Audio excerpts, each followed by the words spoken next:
Thank you so much for joining us here today at Indigo Moon. And happy birthday, Dixie. I hope you're having a beautiful birthday and know that you are loved and we love you.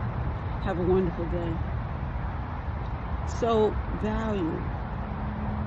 Sometimes we'll buy a plant and the plant looks beautiful and you're watering the plant. Sometimes we overwater the plant, or sometimes we get so caught up in everything else and we forget about that plant.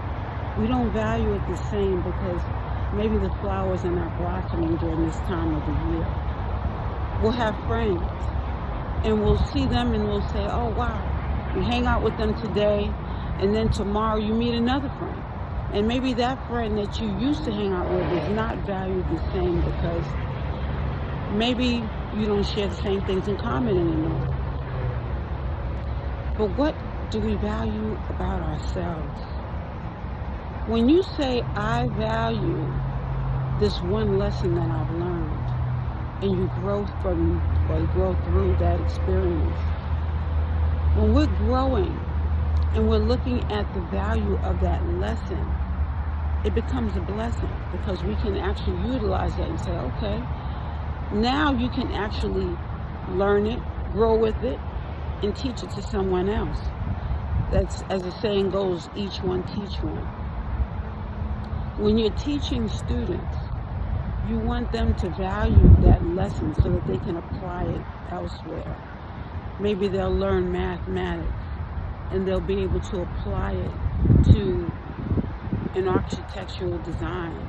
You know, you have to measure certain widths and certain lengths and make sure that it's balanced correctly so that the picture or the mantle doesn't fall off of that shelf because you measured it and you measured this wall correctly so that it balances out when you continue to construct other things in the room, maybe the floor, whatever the case.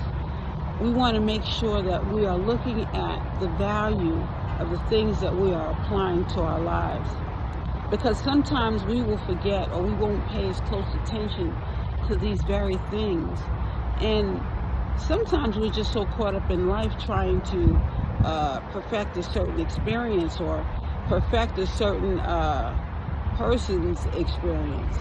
Whatever the case, we want to make sure that we are valuing ourselves and these experiences as they unfold. Because while we're going through these different things, we want to make sure that, you know, it's funny how an older person will have a conversation with you. And they'll say, man, I remember when I used to do this and I used to do that.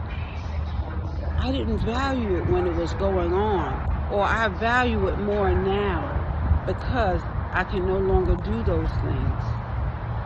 In life, we're not always going to grasp the wonderful things all the time because sometimes we just get caught up in the experience itself or we're trying to rush through it.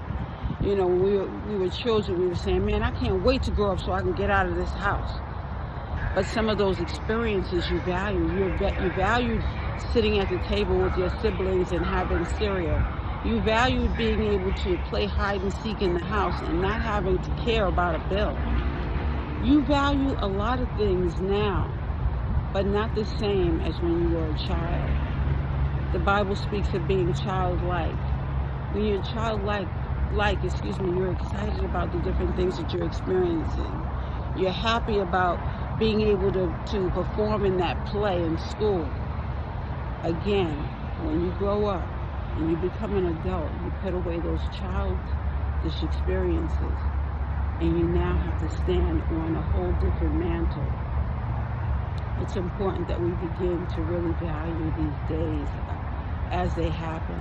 Value these experiences, for they will not come again. Not the same way. You know, when you go to the beach and you walk in that sand and that sun is beautiful, or even the overcast day you can find beauty in because you can see things differently. Enjoy the experience and enjoy the journey, for you will not live the same experience again. Remember, value you, value others, value the experience. Thank you so much for joining us in the room.